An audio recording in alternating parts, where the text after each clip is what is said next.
I was walking over to my side of the man cave, and I overhear Seton O'Connor say to the other Danettes, "Do you think Steve Kerr's overrated?"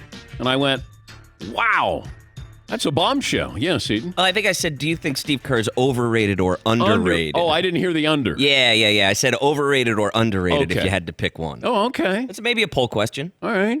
Is Steve Kerr underrated or overrated?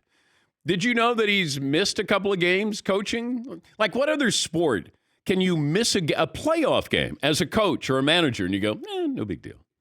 It'll be good. Mike Brown, the interim head coach.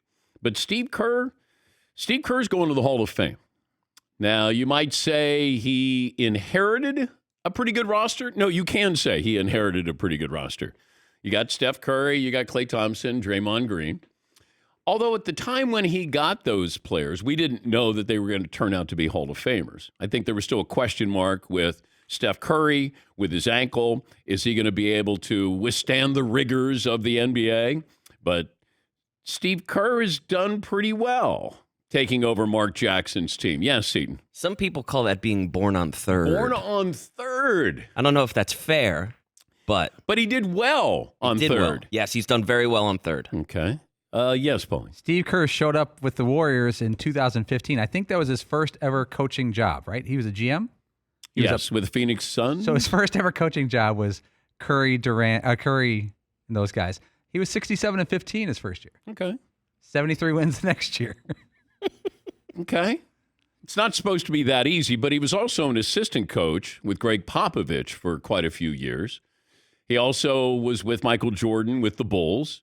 How many championships does he have? How many titles was he a part of as a player, assistant coach, and a head coach? Yes, Todd. I know 5 as a player, 3 as a coach. So that's 8 right there already.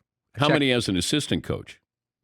I'm going to guess he won a couple with the San Antonio Spurs. So he's decorated. Is he overrated or underrated? Yeah, Paul. You could say he's very good at keeping the drama down out there. It seems like he keeps things cool, supports his players to the hilt. Yeah. And that's a big part of managing a team, not coaching a team. Well, I also think you learn from Popovich and Phil Jackson on how to handle stars. And Phil, I mean, you could look at Phil and go, he's pretty lucky. He lucked into the Bulls, when they fired Doug Collins, and all of a sudden you inherit Scottie Pippen and Michael Jordan. That's pretty good. And then he handpicked the Lakers. It's like Shaq and Kobe. I think I can make those guys champions. Yeah, Seton. It's a great point about being able to keep drama down, because just bringing in a player like Kevin Durant and then having him leave right away, the amount of drama that really must have been going on there, and it really only kind of simmered. It never really boiled. Yeah, I think we're starting to hear dribs and drabs of what exactly was going on at the time, and Draymond Green and Kevin Durant, and they recruited him to come and play with them, and then he leaves, and then there's a little bit of bad blood there. But is Steve Kerr underrated or overrated? I guess I'm going to say he's underrated with his ability to tap into the talent that he had and make them even better offensively. Because defensively, people always underestimated the Golden State Warriors defensively. They were a good defensive team. I don't know where they rank now, but with Klay and Draymond, those are really good defenders. Mark Jackson emphasized defense with that team. Steve Kerr came in and said, we're going to emphasize offense, and really changed the sport. Steph Curry changed the sport, but Steve Kerr realized what he had. And I remember talking to Steve Kerr. I said, when did you give Steph the green light? And he talked about, there was a moment where you just go, he's making those shots. It's one thing to take those shots. It's another thing where you go, no, he's going to make them. As a head coach, you probably are not going, that's part of our game plan. That's who we are. That's how we're going to play. But Steve Kerr, who was a great outside shooter, had to embrace that at some point and just say, that's what coaches are. Control freaks. Pat Riley famously would coach every single possession. Mike Fratello, every single possession. They would just drain the joy out of the game. And it got to the point where some of these coaches had to allow their talent to just showcase their talent.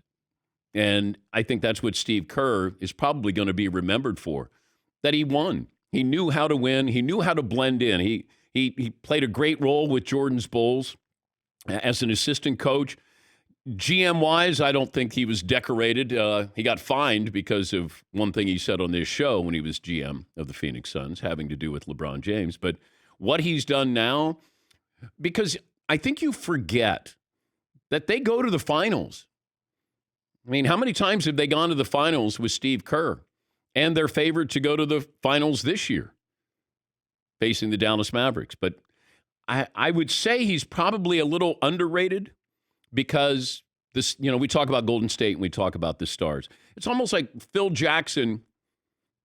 Phil Jackson got credit, but I think that was difficult to get that credit because Michael was so omnipresent. And it was like, yeah, this is Michael Jordan, coached by Phil Jackson. And then even going to the Lakers.